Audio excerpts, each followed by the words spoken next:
मध्य प्रदेश में जहां पिछले साल सामान्य से ज्यादा बारिश ने किसानों की फसल चौपट कर दी थी, तो इस साल मॉनसून की बेरुखी किसानों पर भारी पड़ रही है। किसान सामान्य से करीब 14% कम बारिश का दंश झेल रहे हैं। मध्य प्रदेश के किसानों के लिए सीएम शिवराज तक को बादलों से बरसने की गुहार लगानी पड़ रही है। हम राजकुमार बघेल के खेत में मौजूद हैं। ये वो किसान है जिन्होंने अपनी 25 बीघा जमीन पे सोयाबीन लगाया था, लेकिन एक बड़ा हिस्सा अगर आप देखें इस वक्त, तो वहां से सोयाबीन को हटा लिया गया है, खेत को हाँक दिया गया है। और इसकी वजह यही है कि जिस तरीके से बारिश नहीं हुई, उसकी वजह से इनकी सोयाबीन की फसल पूरी तरीके से चौपट हो गई। और यही वजह है कि अब इन्हें अपने खेत को हाँकना पड़ा है, यानी फसल जो है इनकी सोयाबीन की, उसे इन्हें हटाना पड़ा है। वजह आपको दिखा देते हैं। इनके खेत के पीछे बैकग्राउंड में अगर आप देखें तो ये नीला आसमान है, जो आमतौर पर इस वक्त काले घने बादलों से पटा पड़ा रहता था।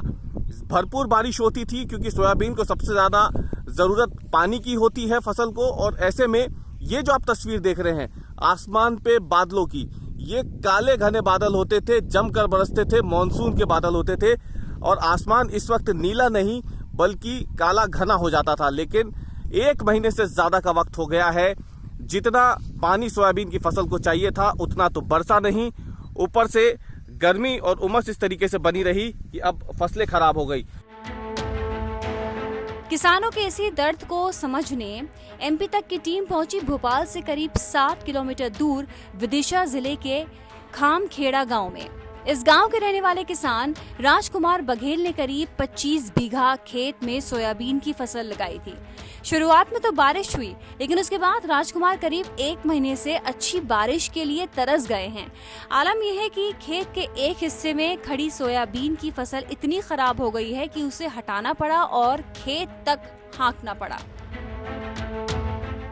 लगभग 1 लाख रुपए के आसपास हमारा खर्च आया था। तो आदरणीय जी, वो 1 लाख तो नष्ट हो चुका हमारा। अब दूसरी फसल के लिए हमको फिर से कर्ज लेना पड़ेगा, वो फिर हमको नया बीज गेहूं खरीदना पड़ेगा, वो भी महंगा मिलेगा, स्वाभाविक है।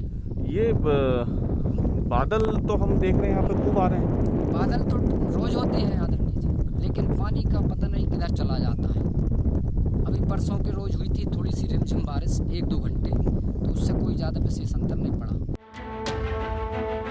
बादलों की बेरुखी विदिशा से करीब 350 किलोमीटर दूर बसे मंदसौर में भी देखने को मिल रही है। यहाँ के किसान भी कम बारिश की वजह से अपनी नजरों के सामने फसल बर्बाद होते देख रहे हैं। पिछले साल तो पानी इतना पड़ा साहब कि फसल भी बिल्कुल नष्ट हो गई। काश्तकार फसल भी नहीं ला सके, बिल्कुल सब फसल ही काटने काम नहीं पड़ा। बिल्कुल इतना खर्चा लगाया और बिल्कुल नतीजे में तिप्पर मिल गई। और इस साल फसल में खड़ी है तो पानी नहीं पड़ रहा। पानी पड़े तो फसल चले, पानी बहुत कम पड़ रहा। अब सोयाबीन के फूल उगड़ रहे साहब, पानी होना सब फूल नष्ट होने लगे। तो इसके अलावा क्या क्या बो रखा आपने? प्याज बो रखे साहब, तो गर्मी बहुत पड़ रही, वैसे प्याज पिलाते हैं तो गर्मी से प्याज बिल्कुल ख़त्म हो गए। तो उड़द बो रखे, तो उड़द को भी पानी की जरूरत पड़ रही साहब। तो कितने दिन और अगर पानी नहीं आया तो क्या होगा? 5-7 दिन और पानी नहीं पड़े साहब तो फसलें खत्म होने लगा है। तो दरअसल किसानों की ये परेशानी बेवजह नहीं है। मॉनसून के आंकड़ों पर नजर डालें तो समझ में आ जाएगा कि बारिश ने कैसे मध्य प्रदेश से दूरी बना रखी है। मौसम विभाग के मुताबिक इस साल मध्य प्रदेश में सामान्य से कम बारिश हुई है। लगातार पूरे प्रदेश में घनघोर वर्षा तो नहीं है, लेकिन छुटपुट वर्षा सभी क्षेत्रों में फैली हुई मिल रही है। कहीं ज़्यादा, कहीं कम, कहीं भारी वर्षा भी मिली है। और हम आशा करते हैं कि अगस्त का जो प्रथम सप्ताह है इसमें हमको वर्षा मिलेगी। और खासकर किसानों के जो फ़ोन आ रहे हैं सोयाबीन, धान, इसमें थोड़ा सा इनके पास पानी नहीं है, या जिनके पास पानी है वो किसान अपने ट्यूबवेल या जो संसाधन है उससे लगा के धान को बचा लिया है हमने।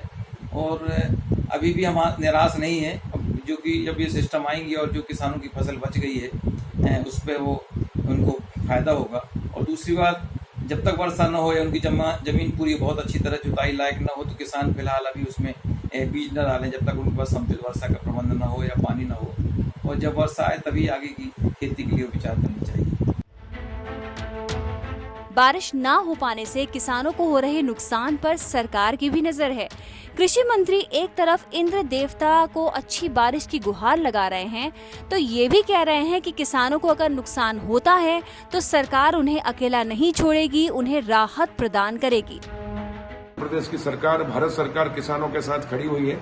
किसान हमारा अन्नदाता है, हमारा जीवनदाता है और कोरोना के संकट में किसान ही और खेती ही ऐसी है जिसने इस देश को एक नई उम्मीद जगाई है कि कोरोना के संकट में सब लॉकडाउन था लेकिन खेती चालू थी और किसान ने दोनों टाइम का भोजन, सब्जी और दूध की व्यवस्था की। इसके लिए उनके चरणों में हम प्रणाम करते हैं और उनके लिए हमेशा सरकार उनके साथ खड़ी है।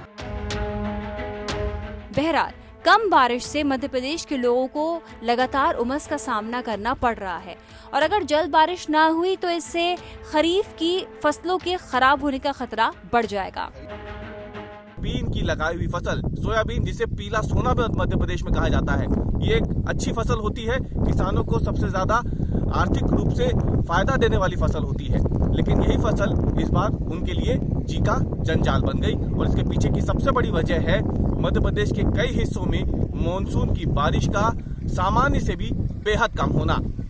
रवीश पाल सिंह, खामखेड़ा गांव।